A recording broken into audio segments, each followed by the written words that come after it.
আমরা একটি স্বাধীন ইসি প্রতিষ্ঠার জন্য দীর্ঘদিন লড়াই করে যাচ্ছি। এর মধ্যেই আপনারা জেনেছেন যে ইসির যে তালিকা লিস্টগুলো রয়েছে, যে প্রতীকগুলো নির্ধারণ করে থাকে তারা, সেটা সংশোধনের জন্য আমরা ফাইট করে যাচ্ছি। এখানে অযাচিত কিছু প্রতীক তারা আগে অ্যানলিস্ট করেছিল, ইতিমধ্যেই তারা বেগুন, খাটকলা এগুলো বাদ দিয়েছে এবং নতুন কিছু প্রতীক তারা অন্তর্ভুক্ত করেছে।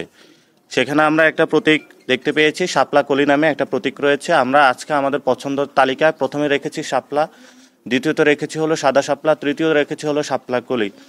অর্থাৎ আমাদের প্রার্থিত প্রতীকের মধ্যে যদি কোনো অন্য দল আবার এটার জন্য আবেদন করে তাহলে শাপলা কলি নিয়ে একটা সিমিলারিটিস তৈরি হবে, সেই জন্য হলো আমরা এটা আবেদনের মধ্যে আজকে দিয়ে রেখেছি। তবে আমাদের পছন্দের প্রথম জায়গাটা আমরা রেখেছি শাপলা, দ্বিতীয় রেখেছি সাদা শাপলা, তৃতীয় রেখেছি শাপলা কলি।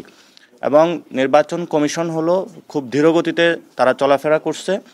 আমাদের অনেক আগে আমরা অ্যাপ্লাই করেছিলাম, এই পর্যন্ত এটাকে তারা কোনো সমাধান করতে পারে নাই।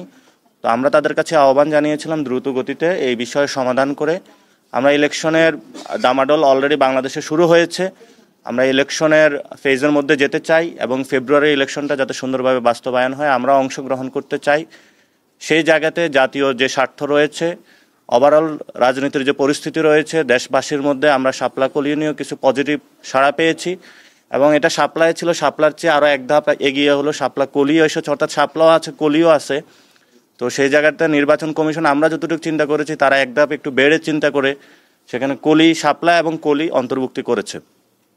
তো আমরা এটা পজিটিভলি নিয়েছি এবং তাদেরকে আমরা আহ্বান জানিয়েছি যে দ্রুত গতিতে যাতে এনসিপির যে নিবন্ধন প্রক্রিয়া এটা সম্পূর্ণ করে আমরা যাতে আমাদের মাঠে প্রতীক নিয়ে যেতে পারি সেই বিষয়ে সুরাহা সমাধানের করার জন্য।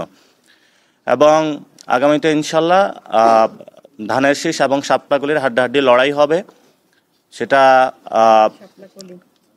এবং সেখানে আপনারা দেখেছেন যে ধানের শীষ এবং কলি দুইটার মধ্যে ইনশাল্লাহ হাড্ডাহাড্ডি লড়াই হবে। এবং বাংলাদেশকে যে বহুদলীয় গণতন্ত্র থেকে বের করে, যেটা 72 সালে পরে হয়েছিল, বাকশাল কায়েম করা হয়েছিল, বর্তমানে বহুদলীয় গণতন্ত্রের বিপরীতে গিয়ে বাংলাদেশে একটি দল একদলীয় গণতন্ত্রের নামে একদলীয় শাসন ব্যবস্থা করার প্রচেষ্টা চালাচ্ছে। এবং সেই প্রচেষ্টার অংশ হিসাবে তারা ইতিমধ্যেই বিভিন্ন দলকে নিজেদের প্রতীক বিক্রি করার জন্য, নমিনেশন বাণিজ্য করার জন্যই তারা ইলেকশন কমিশন সংস্কারের নীতিমালা নিয়ে যে উদ্যোগটা নিয়েছে, সে উদ্যোগের বিপরীতে গিয়ে সরকারের সাথে বিভিন্ন নেগোসিয়েশন, বোঝাপড়ার আন্ডারস্ট্যান্ডিংয়ের ভিত্তিতে যাচ্ছে। সেখানে আমরা নির্বাচন কমিশনকে বলছি, নির্বাচন যে কোনো দলের নির্বাচন প্রতীক কোনো নমিনেশন বাণিজ্যের প্রতীক হতে পারে না। কেউ টাকা পয়সা দিয়ে বিভিন্ন দল নিজেদের পকেটস্থ করার জন্য এই ধরনের বাংলাদেশে গণতন্ত্র বিরোধী কাজকর্ম থেকে সরে আসার জন্য যে সংস্কারের একটা কার্যক্রম এসেছে, এটাতে স্ট্রিক্ট থাকার জন্য আমরা নির্বাচন কমিশনকে আহ্বান জানিয়েছি। ইতিমধ্যে আপনারা শুনেছেন বিএনপির জনাব সালাউদ্দিন আহমেদ আমাদের আইনমন্ত্রী যিনি রয়েছেন, উপদেষ্টা আসিফ নজরুল স্যারকে একটা চিঠি দিয়েছেন। সেখানে ওনাদের গোপন প্রেমের কথা ওনারা বলেছেন যে আপনি আমাকে আশ্বস্ত করেছেন, কিন্তু আপনার আশ্বস্ত পেয়ে আমি চুপ ছিলাম, কিন্তু পরবর্তীতে দেখলাম যে আপনারা হলো বিভিন্ন প্রতীকে সবাই ইলেকশন করতে পারবে, এই বিষয়ে মর্মে আমাদের কাছে সংবাদ এসেছে। আপনাদের কাছে সবার এই চিঠি গিয়েছে, আপনারা দেখেছেন। তা আমরা আইন মন্ত্রণালয়ে যিনি রয়েছেন এবং বিভিন্ন রাজনৈতিক দলে যারা ব্যক্তিবর্গ রয়েছেন, আপনাকে রাষ্ট্র হলো নিজেদের গোপন প্রেমের কারখানা বানাবেন না। এর জন্য আমরা তাদের কাছে আহ্বান জানাবো, যেই কাজটা হলো আইন মন্ত্রণালয় থেকে হয়েছে, এটা বাংলাদেশে একটা নজিরবিহীন ঘটনা। আমরা প্রধান উপদেষ্টাকে জানাবো যে আপনার উপদেষ্টা মণ্ডলী যারা রয়েছেন তারা যদি বিভিন্ন দলের সাথে এই ধরনের গোপন প্রেম করে থাকে তাহলে বাংলাদেশের গণতন্ত্রের যে যাত্রা সেটা ব্যাহত হবে। গণতন্ত্রের যাত্রার দিকে আমরা আপনাদেরকে আহ্বান জানাবো সুসংহত ওয়েতে সামনে যাওয়ার জন্য। এই বিষয়গুলো আজকে আমাদের মধ্যে আলোচনা হয়েছে। আমাদের এই পর্যন্ত কেউ বলে নাই যে আমাদের বিএনপির সাথে জোট হবে। আমাদের আহ্বায়ক মহোদয় আজকেও আপনাদের সকালে একটা প্রেস ব্রিফিং ছিল, সেখানে আমরা স্পষ্ট করেছি আমরা এককভাবে নির্বাচনে প্রস্তুতি নিচ্ছি, আমরা 300 আসনে প্রার্থী দিব। এবং এটাও বলেছি যে ছোট দলগুলা যে একটা সম্ভাবনা, বড় দলগুলা নিজস্ব প্রতীকের আন্ডারে এনে যে কৃষ্টি কালচার বাংলাদেশে আছে, এটার মাধ্যমে নতুন কোনো দল সৃষ্টি হওয়ার সম্ভাবনা নষ্ট হয়। এবং আগামীর যে সংসদ হবে সেটাকে একদলীয়, অর্থাৎ একটা দল কুক্ষিগত করার জন্য ছোট দলগুলোকে অল্প কিছু টাকা পয়সার বিনিময়ে 2-1টা সিটের নমিনেশন দেওয়ার বদলে তারা নিজেদেরকে পকেটস্থ করার প্রচেষ্টা চালাচ্ছে। ইতিমধ্যে আপনারা দেখেছেন জনগণ থেকে সেগুলোর ফায়ার ব্যাক এসেছে। জনগণ কাউকে নিয়ে ঝাড়ু মিছিল করছে, কাউকে নিয়ে জুতা মিছিল করছে, আবারই শুনতে পেলাম ভোলায় হলো মারামারি হয়েছে। সো এই ধরনের অস্থিতিশীল বাংলাদেশ আমরা চাই না। আমরা চাই সুন্দর একটি সবাই সবার প্রতীক নিয়ে নির্বাচন করুক, এবং আমরা ইনশাল্লাহ বলি যে আগামীতে বিএনপি এবং জামায়াত যে বড় দলগুলো রয়েছে সেখানে শাপলা কলি ইনশাল্লাহ বড় ফাইটিং জোনে থাকবে। জনতার মধ্যে ইতিমধ্যেই শাপলা প্রতিষ্ঠিত হয়েছে, সেখানে আবারই শাপলার সাথে কলিও যোগ হচ্ছে। আমরা শাপলা কলি নিব। আমরা এখন এখানে একটা বিষয় আপনাদের থাকতে পারে যে আমরা বলছি শাপলার, কিন্তু আমরা এখনো ব্যাখ্যা পাইনি নির্বাচন কমিশনের যে স্বেচ্ছাচারী আচরণ। কিন্তু এখন কি তাহলে আমরা প্রতীক নিয়ে পড়ে থাকবো, আমরা ইলেকশন ফেজে ঢুকবো না? তো সেই জায়গা থেকে আমরা বৃহত্তর স্বার্থ চিন্তা করে এই ডিসিশনটা নিচ্ছি। কিন্তু ইলেকশন কমিশনের যে স্বেচ্ছাচারী আচরণ, এটা পুরো বাংলাদেশের সামনে স্পষ্ট হয়েছে।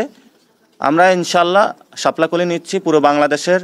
আমরা আহ্বান জানাচ্ছি জাতীয় নাগরিক পার্টি নেতাকর্মী এবং পুরো বাংলাদেশের মানুষকে যে আপনারা যেখানে 300 আসনে প্রার্থী হতে চান, আপনারা প্রার্থীটা নিজেদের ইলেকশনে প্রস্তুতি নিন, আমাদের অফিসে আসুন, প্রার্থীটা জমা দিন, আমরা 300 আসনে ইনশাল্লাহ প্রার্থী দিব। সেটা তো নির্বাচন কমিশনের দায়িত্ব লেভেল প্লেয়িং ফিল্ডটা রাখার জন্য এবং এটা নিরপেক্ষ ভূমিকা পালন করা। কিন্তু যদি কেউ সব কিছু মানিয়ে আমাদের উপর আঘাত দিতে আসে, আমরা তো চুপ করে থাকবো না। আমরা এখনো নির্বাচন কমিশনকে যদি সংক্ষিপ্ত ওয়ার্ডে বলতে বলেন, আমরা এটাকে নির্বাচন কমিশন বলতে পারি না বা ইলেকশন কমিশন বলতে, এটাকে ইঞ্জিনিয়ারিং কমিশন বলতে পারি। আমরা এই ইঞ্জিনিয়ারিং কমিশনে এসেছি, এখানে অনেক কিছু ইঞ্জিনিয়ারিং হচ্ছে।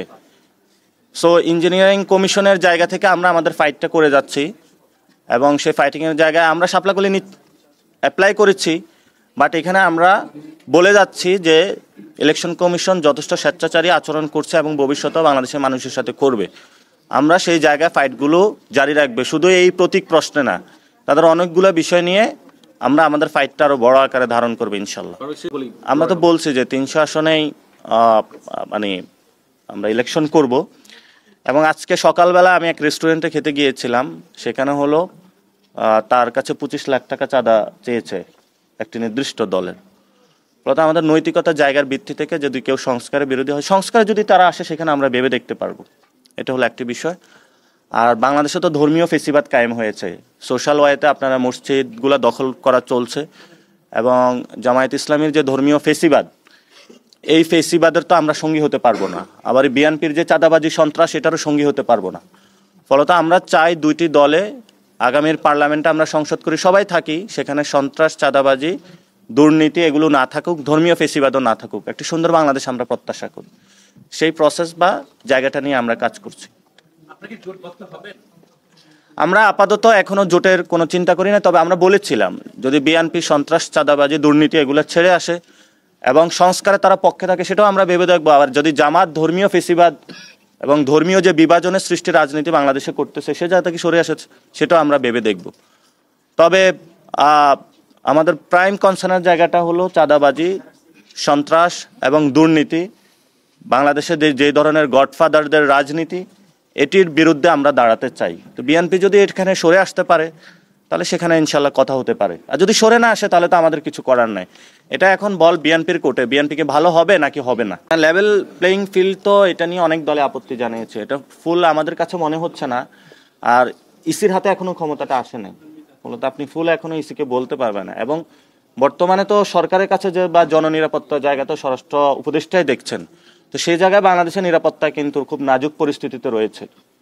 তো নিরাপত্তাটা ওনারা ডেভেলপমেন্ট করার চেষ্টা চালাচ্ছে, কিন্তু আমরা আশাবাদী যে আমরা একটা জায়গায় যাব। এবং তবে যাই কিছু হোক না কেন, এর মধ্যে কিন্তু আমাদের ইলেকশনে যেতে হবে, ইলেকশনটা দ্রুত। কারণ এখানে আপনি দেখেছেন শেখ হাসিনা রয়টার্সকে সাক্ষাৎকার দিয়েছে এবং আওয়ামী লীগকে নিয়ে আসার জন্যই অনেকে প্রচেষ্টা চালাচ্ছে। সেই জায়গা থেকে আমরা চাচ্ছি যে একটি স্টেবল গভর্নমেন্টের দিকে যেতে এবং সবাইকে একটি সুন্দর প্রক্রিয়াগত জায়গায় ঐক্যের জায়গাতে নিয়ে আসতে। এখন গণভোট নিয়ে হলো বিএনপি এবং জামাত হলো মুখোমুখি অবস্থানে রয়েছে। আমরা দুই দলের কাছে আহ্বান রাখবো যে আপনাদের এই ধরনের যুদ্ধ নির্বাচনকে ব্যাহত করবে, নির্বাচন পিছিয়ে যাওয়ার সম্ভাবনা রয়েছে। এজন্য দুই দলকে আহ্বান জানাবো, নির্বাচন পিছিয়ে দেওয়ার চেষ্টা করবেন না। এই ধরনের গণভোটের সময়টা নিয়ে কুতর্ক থেকে আপনারা নিজেদেরকে এড়িয়ে চলুন। গণভোট আমাদের যেটা হলো যে ইলেকশনের দিনও হতে পারে, আগে হতে পারে, এটা নিয়ে কিন্তু আমরা চেয়েছিলাম গণভোটটা যাতে সুষ্ঠু হয় এবং গণভোটে যাতে মানুষের অংশগ্রহণটা ভয়ভীতিহীনভাবে নিশ্চিত করানো যায়, সেটার জন্য কাজ করার জন্য। কারণ গণভোট আপনি আগে দিল যে উপকারিতা, গণভোট ওই ইলেকশনের দিন দিল একই উপকারিতা। কিন্তু এখানে কথা হয়ে থাকে যে গণভোটটা আগে হলে মানুষের মধ্যে একটা উদ্দীপনা, সংস্কার নিয়ে কাজ করবে, প্রচার প্রচারণা বেশি করতে পারবে, সেটার একটা পজিটিভ দিক রয়েছে। কিন্তু আমরা এখানে ফ্লেক্সিবল, গণভোট ওই দিনও হলো যে ফলাফল আসবে, আগে হলো একই ফলাফল আসবে, ফলত যেই ফলাফল একই সেটা নিয়ে কেন দুই দল মারামারি করবে বা আমরাও মারামারিতে অবতীর্ণ হবে, এটার কোনো যৌক্তিকতা নেই। ধন্যবাদ সকলকে।